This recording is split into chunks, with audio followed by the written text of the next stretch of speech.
आपकी स्क्रीन पर जो किताब दिख रही है, इस किताब में ऐसा क्या है जो मोदी सरकार को परेशान कर गया? क्या यह किताब सच में सरकार के लिए इतनी खतरनाक है? और है तो उसमें ऐसा क्या लिखा है जो सदन में इस किताब जो अब तक रिलीज नहीं है उसको लेकर हंगामा हो गया? स्पीकर ने पढ़ने पर रोक लगा दी। गृह मंत्री अमित शाह, रक्षा मंत्री राजनाथ सिंह ने आपत्ति जता दी। 5 लाइन पढ़ना चाहता हूं। वो पुस्तक प्रकाशित हुई ही नहीं, स्वयं कह रहे हैं कि पुस्तक प्रकाशित नहीं हुई। ये सवाल आज देश के मन में घूम रहे हैं, और ये सवाल इसलिए घूम रहे हैं क्योंकि 2 फरवरी 2026 को राहुल गांधी ने संसद में आर्मी के पूर्व चीफ जनरल मनोज मुकुंद नरवणे की एक अभी रिलीज ना हुई किताब 4 स्टार्स ऑफ डेस्टिनी का जिक्र किया। इसी के बाद पूरा बवाल मच गया। राहुल गांधी ये दावा कर रहे थे कि इस किताब में कुछ ऐसा है जो सरकार की नाकामियों को लेकर है।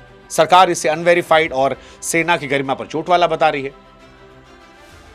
आलम यह रहा कि 14 मिनट के अंदर ही सदन की कार्रवाई स्थगित हो गई।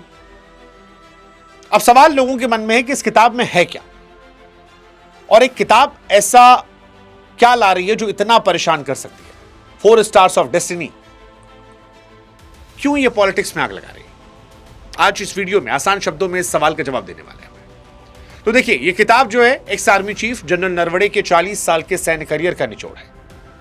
जनरल नरवणे दिसंबर 2019 से अप्रैल 2022 तक भारतीय सेना के चीफ थे, जो देश के लिए एक बहुत ही संवेदनशील दौर था। वैसे तो किताब 2024 की शुरुआत में छपने वाली थी और ऑनलाइन बुकिंग भी शुरू हो गई थी, लेकिन रक्षा मंत्रालय से मंजूरी ना मिलने के चलते यह किताब रुक गई।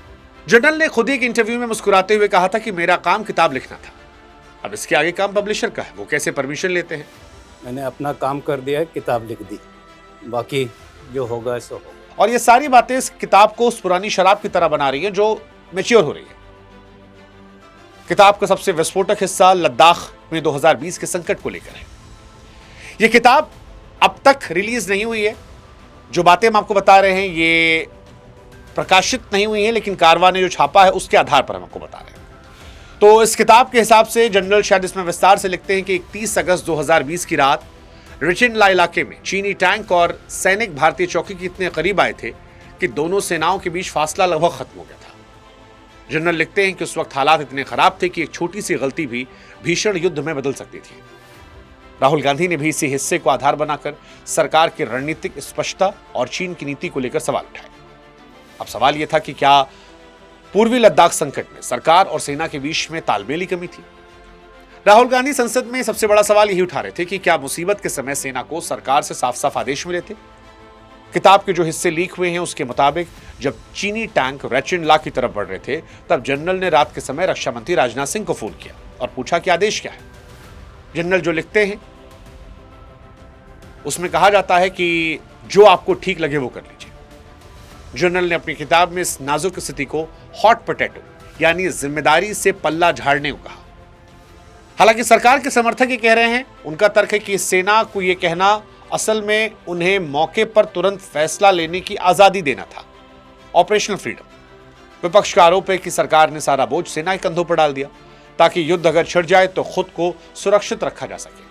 अब भारतीय सैन्य इतिहास में पहली बार है कि कोई पूर्व आर्मी चीफ अपनी ही सरकार के राजनीतिक फैसलों पर इतने तीखे और बेबाक अंदाज में सवाल उठा रहा, जो सेना की चुप रहने की पुरानी पॉलिसी से बहुत अलग है।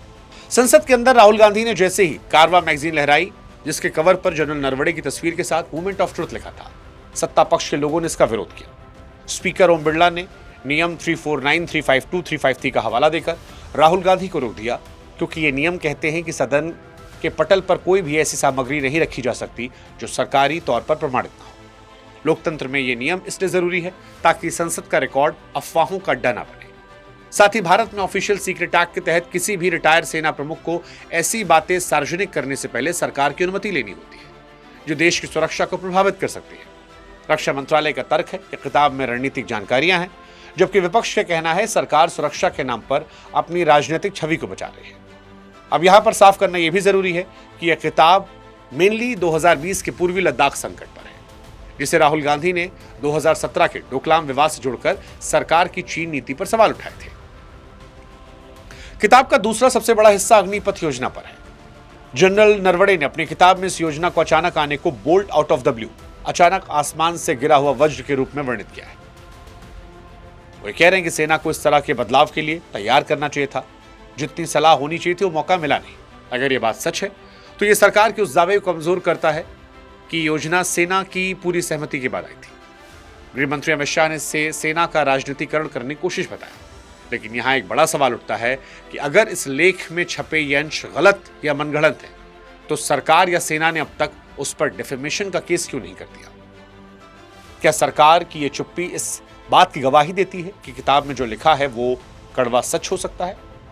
ये सवाल आज लोगों के जहन में है। आखिर में सवाल वही कि क्या ये सिर्फ एक किताब है या कोई बड़ा सच? जनरल नरवड़े की यह किताब अब सिर्फ एक कहानी आत्मकथा नहीं है, बल्कि 2026 की राजनीति का सबसे बड़ा मुद्दा बन गई है। राहुल गांधी ने जनता के बीच ये संदेश पहुंचाया है कि 2020 की पूर्वी लद्दाख की सच्चाई वो नहीं जो सरकार बता रही है। सरकार कह रही है कि सेना के साथ पॉलिटिक्स नहीं करनी चाहिए। जनरल नरवड़े जिन्होंने किताब लिखी है वो इस पर अब खामोश है। वो कह रहे हैं मुझे जो लिखना था मैंने लिख दिया, अब पब्लिशर्स की जिम्मेदारी है। यहां पर एक सवाल हम आपके लिए छोड़ जाते हैं। क्या हमें खुद से पूछना चाहिए कि हमारी राष्ट्रीय सुरक्षा इतनी नाजुक है कि एक रिटायर्ड जनरल की यादों से उसे खतरा हो सकता है? या फिर असल डर यह है कि किताब छपने पर कुछ रणनीतिक कमियां हैं जो सामने आ जाएंगी? या फिर इस पर पॉलिटिक्स की जा रही है कुछ बातों को आधार बनाकर?